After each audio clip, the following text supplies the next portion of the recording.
জরুরি মিটিংয়ে নবম পে স্কেল কার্যকর ঘোষণা। একই সঙ্গে অবসর সুবিধাসহ সর্বনিম্ন বেসিক নিয়ে তারেক রহমান সুখবর দিলেন। আজ ২৭ এপ্রিল এই প্রতিবেদনটি প্রকাশ পেয়েছে।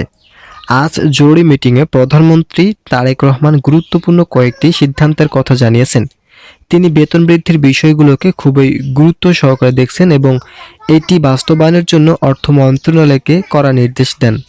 প্রধানমন্ত্রী আমির খসরু বলেন, বাংলাদেশের সরকারি চাকরিজীবীরা বেতন বৃদ্ধির বিষয়গুলো নিয়ে প্রধানমন্ত্রী তারেক রহমানের কাছে স্মারকলিপি জমা দেওয়ার পর থেকেই চূড়ান্ত সিদ্ধান্তে পৌঁছেছেন। কমিশনের চেয়ারম্যান জাকির আহমেদ খান বলেন, বাংলাদেশের সরকারি কর্মচারীরা ইতিমধ্যে প্রধানমন্ত্রী তারেক রহমানের কাছে একটি স্মারকলিপি প্রেরণ করেছেন, যেখানে সকল ধরনের বৈষম্য ও কর্মচারীদের আর্থিক অবস্থানগুলো নিয়ে আলোচনা করা হয়েছে। তবে সবথেকে বেশি গুরুত্ব পেয়েছে অবসরকালীন সুযোগ সুবিধাসহ শিক্ষা ভাতা ও যাতায়াত ভাতা। আজ যখন প্রধানমন্ত্রী বৈঠক করেন তখন অর্থ মন্ত্রণালয় থেকে কয়েকটি দিক নির্দেশনা দেওয়া হয়েছে, যেখানে প্রধানমন্ত্রী স্বয়ং বলছেন, বাংলাদেশের কর্মচারীরা অত্যন্ত বৈষম্যের শিকার, যেটা আমরা পূর্ব থেকেই দেখে আছি। কিন্তু পূর্বের সরকার তাদের সকল দাবি মেনে না নেওয়ায় তাদের অর্থনৈতিক অবস্থা ক্ষতিগ্রস্ত হয়েছে। তাই আমরা আর সময় বিলম্ব না করে দ্রুত তাদের সকল ধরনের আর্থিক সমস্যা সমাধান করার লক্ষ্যে নতুন একটি সিদ্ধান্ত নিয়েছি। অবশেষে এই সিদ্ধান্তের ফলস্বরূপ সরকারি চাকরিজীবীরা আগামী মে মাস থেকে নবম জাতীয় বেতন স্কেলের আওতায় সকল ধরনের সুযোগ সুবিধা পাবেন। আপনারা যারা এখন পর্যন্ত আমাদের এই চ্যানেলের নতুন সদস্য আছেন, তারা পরবর্তী আপডেট পেতে চ্যানেলটি সাবস্ক্রাইব করে ভিডিওটি কন্টিনিউ করুন। আজকের বৈঠকে প্রধানমন্ত্রী তারেক রহমান বলেন, বাংলাদেশের ২৪ লক্ষ সরকারি চাকরিজীবীদের দাবিগুলো বর্তমান সময়ের জন্য খুবই কঠিন একটি কাজ। তবে আমাদের প্রবল সদিচ্ছা এবং কর্মচারীদের অর্থনৈতিক উন্নয়নের প্রতিশ্রুতিকে কাজে লাগিয়ে আংশিকভাবে দাবিগুলো বাস্তবায়ন করেছি। ইতিমধ্যে আমাদের কার্যক্রমগুলো প্রায় শেষ ভাগে পৌঁছেছে। যেহেতু ধাপে ধাপে বাস্তবায়ন করার প্রতিশ্রুতি দেওয়া হয়েছে, তাই একযোগেই সকল কার্যক্রম বাস্তবায়ন না করে আগামী ১১ জুন ২০২৬-এ যখন বাজেট সংশোধন করা হবে, তখন থেকে পূর্ণাঙ্গ আকারে সরকারি চাকরিজীবীরা পাবেন নবম জাতীয় বেতন স্কেলের সুবিধা। বিশেষ করে যারা নিম্ন গ্রেডের কর্মচারী আছেন, তাদের অর্থনৈতিক অবস্থানকে শক্তিশালী করতেই প্রধানমন্ত্রী যথেষ্ট পদক্ষেপ নিয়েছেন। তারেক রহমান ও অর্থমন্ত্রী আমির খসরু বাজেট সংশোধন বিষয়গুলো নিয়ে কাজ করে যাচ্ছেন। এছাড়া ২০১৫ সালের বেতন স্কেলের গ্রেড সংখ্যা নিয়ে নেতিবাচক তথ্য ছড়িয়ে পড়ায় শেষ পর্যন্ত গ্রেড সংখ্যা কমিয়ে আনার পদক্ষেপ গ্রহণ করেন পে কমিশন।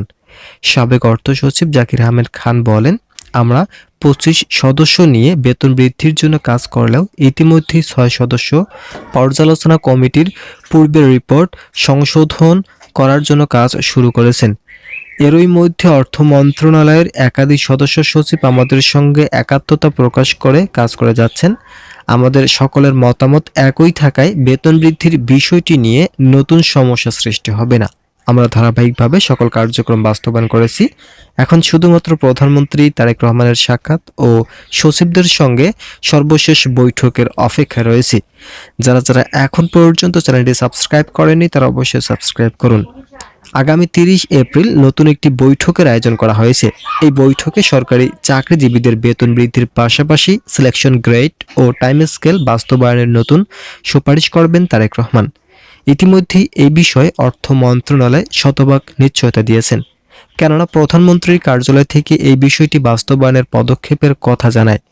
এছাড়াও ইতিমধ্যেই আদালত থেকে সিলেকশন গ্রেড ও টাইম স্কেল পুনরুদ্ধারের লক্ষ্যে নতুন একটি আইন পাশ করা হয়েছে, যার ফলে আর সময় বিলম্ব না করে নবম জাতীয় বেতন স্কেল বাস্তবায়ন আংশিকভাবে কার্যকর করলেও সিলেকশন গ্রেড ও টাইম স্কেল পুনরায় চালু করার সিদ্ধান্ত আসবে। এছাড়াও কমিশনের একাধিক সদস্য নিশ্চিত করেছেন, প্রধানমন্ত্রী আগামী ৩০ তারিখের বৈঠকে অর্থ মন্ত্রণালয় ও পে কমিশন কর্তৃক রিপোর্টে সরাসরি স্বাক্ষর করবেন। তার স্বাক্ষরের ফলে দীর্ঘ প্রত্যাশিত নবম জাতীয় বেতন স্কেল চূড়ান্তভাবে কার্যকর হবে। এছাড়াও কর্মকর্তা ও কর্মচারীদের মাঝে যে বৈষম্য লক্ষ্য করা যাচ্ছে, তাদের সকল ধরনের বৈষম্য এক নিমেষেই সমাধান করা হবে। অর্থমন্ত্রী সহ প্রধানমন্ত্রী তারেক রহমান আজ বৈঠকে অবসরকালীন সুবিধা নিয়েও চূড়ান্ত আলোচনা করেন।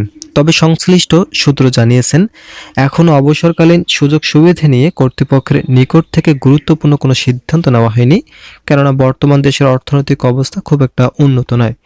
এছাড়াও সারা বিশ্বে যুদ্ধ পরিস্থিতির কারণে পরিস্থিতি ঘোলাটে আকার ধারণ করেছে, যার ফলে জ্বালানি ভর্তুকিতে সরকারের অত্যন্ত ব্যয় হওয়ায় বেতন বৃদ্ধির লক্ষ্যে বিষয়টি যেভাবে এগিয়ে যাচ্ছে, একইভাবে অবসরকালীন সুবিধা এগিয়ে নেওয়া সম্ভব নয়। তাই আশা করা যাচ্ছে আংশিক আকারে নবম জাতীয় বেতন স্কেল কার্যকর করা হলেও আগামী 11 জুন 2026 বাজেটে অবসরকালীন সুবিধা নিয়ে নতুন সিদ্ধান্ত আসবে।